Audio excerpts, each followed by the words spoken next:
தேவனுடைய வார்த்தை குறித்து உங்களுக்குள் சந்தேகமும் குழப்பமும் உண்டானால் நீங்கள் தேவனுடைய வார்த்தையில் நிலைத்திருக்க மாட்டீர்கள். எனவே தேவனுடைய வார்த்தையில் சந்தேகத்தை உருவாக்கும் எந்த போதனைகளுக்கும் செவி கொடுக்காமல் நாம் எச்சரிக்கையுடன் இருக்க வேண்டும். இன்றைய அனுதின தியானம். ஆகையால் நாம் கேட்டவைகளை விட்டு விலகாதபடிக்கு அவைகளை மிகுந்த ஜாக்கிரதையாய் கவனிக்க வேண்டும். எபிரேயர் 2:1. இந்த வார்த்தை ஒரு எச்சரிப்பின் வார்த்தை. இந்த வசனம் ஆகையால் என்று சொல்லுகிறபடியால் இது முந்தின அதிகாரத்தின் தொடர்ச்சி. இவர் அவருடைய மகிமையின் பிரகாசமும் அவருடைய தன்மையின் சொரூபமுமாயிருந்து சர்வத்தையும் தம்முடைய வல்லமையுள்ள வசனத்தினாலே தாங்குகிறவராய் தம்மாலேதாமே நம்முடைய பாவங்களை நீக்கும் சுத்திகரிப்பை உண்டு பண்ணி உன்னதத்திலுள்ள மகத்துவமானவருடைய வலது பாரிசத்திலே உட்கார்ந்தார். எபிரேயர் 1:3.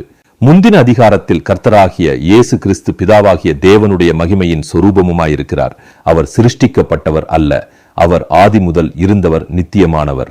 எனவே அவர் தேவ தூதர்களை காட்டிலும் அவர் மேலானவர், மேன்மையுள்ளவர். அவருடைய நாமம் எல்லா நாமங்களுக்கும் மேலானது. யாவரும் அவரை தொழுது கொள்வார்கள். சகலமும் அவருடைய ஆளுகைக்குள் இருக்கிறது, அவருக்கு கீழ்ப்பட்டிருக்கும் என்பதை சொல்லிவிட்டு, ஆகையால் நாம் கேட்டவைகளை விட்டு விலகாதபடிக்கு அவைகளை மிகுந்த ஜாக்கிரதையாய் கவனிக்க வேண்டும் என்று ஒரு எச்சரிப்பை கொடுக்கிறது. மேலே குறிப்பிடப்பட்ட இவைகள் அனைத்தும் கர்த்தராகிய இயேசு கிறிஸ்துவின் தெய்வீக தன்மையையும் அவருடைய அதிகாரத்தையும் மகிமையையும் வெளிப்படுத்துகின்றன.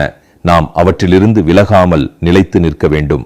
காரணம், இந்த கடைசி நாட்களில் கர்த்தராகிய இயேசு கிறிஸ்துவின் தெய்வீக தன்மையை குறித்து நம்மை குழப்பக்கூடிய அநேக போதனைகள் காணப்படுகிறது.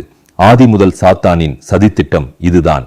தேவனுடைய வார்த்தை உண்மையா, அது நிறைவேறுமா என்ற சந்தேகத்தை நமக்குள் விதைத்து நம்மை வஞ்சிப்பது. ஏதேன் தோட்டத்தில் சாத்தான் தேவனுடைய வார்த்தையை பற்றி சந்தேகமூட்டும் கேள்வியை ஏவாளிடம் கேட்டான். தேவனாகிய கர்த்தர் உண்டாக்கின சகல காட்டு ஜீவன்களை பார்க்கிலும் சர்ப்பமானது தந்திரமுள்ளதாயிருந்தது. அது ஸ்திரீயை நோக்கி, நீங்கள் தோட்டத்தில் உள்ள சகல விருட்சங்களின் கனியையும் புசிக்க வேண்டாம் என்று தேவன் சொன்னது உண்டோ என்றது. ஆதியாகமம் 3:1. இந்த சந்தேகம் ஏவாள் மனதில் தேவனுடைய வார்த்தைக்கு எதிரான குழப்பத்தை ஏற்படுத்தியது. எனவே தேவனுடைய வார்த்தை குறித்து உங்களுக்குள் சந்தேகமும் குழப்பமும் உண்டானால் நீங்கள் தேவனுடைய வார்த்தையில் நிலைத்திருக்க மாட்டீர்கள். ஆதாம் ஏவாள் போல தேவனுடைய வார்த்தைக்கு கீழ்ப்படியாமல் போய்விடுவீர்கள். தேவனுடைய வார்த்தை என் வாழ்க்கையில் நிறைவேறவில்லை என்று எண்ணி அவ்விசுவாசத்தால் தேவனை விட்டுவிடும் நிலைக்கு சென்று விடுவீர்கள். எனவே தேவனுடைய வார்த்தையில் சந்தேகத்தை உருவாக்கும் எந்த போதனைகளுக்கும் செவி கொடுக்காமல் நாம் எச்சரிக்கையுடன் இருக்க வேண்டும். நாம் தேவனுடைய வார்த்தையில் உறுதியாய் நிற்கும் போது தேவனுடைய வாக்குத்தத்தங்கள் நம் வாழ்க்கையில் நிச்சயம் நிறைவேறும். வேத வாக்கியங்கள் எல்லாம் தேவ ஆவியினால் அருளப்பட்டிருக்கிறது. தேவனுடைய மனுஷன் தேறினவனாகவும் எந்த நற்கிரியையும் செய்ய தகுதியுள்ளவனாகவும் இருக்கும்படியாக அவைகள் உபதேசத்துக்கும் கடிந்து கொள்ளுதலுக்கும் சீர்திருத்தலுக்கும் நீதியை படிப்பிக்குதலுக்கும் பிரயோஜனம் உள்ளவைகளாயிருக்கிறது. 2 தீமோத்தேயு 3:16-17. கர்த்தராகிய இயேசு கிறிஸ்துவினுடைய கிருபையும் தேவனுடைய அன்பும் பரிசுத்த ஆவியினுடைய ஐக்கியமும் உங்கள் அனைவரோடும் கூட இருப்பதாக. ஆமென்.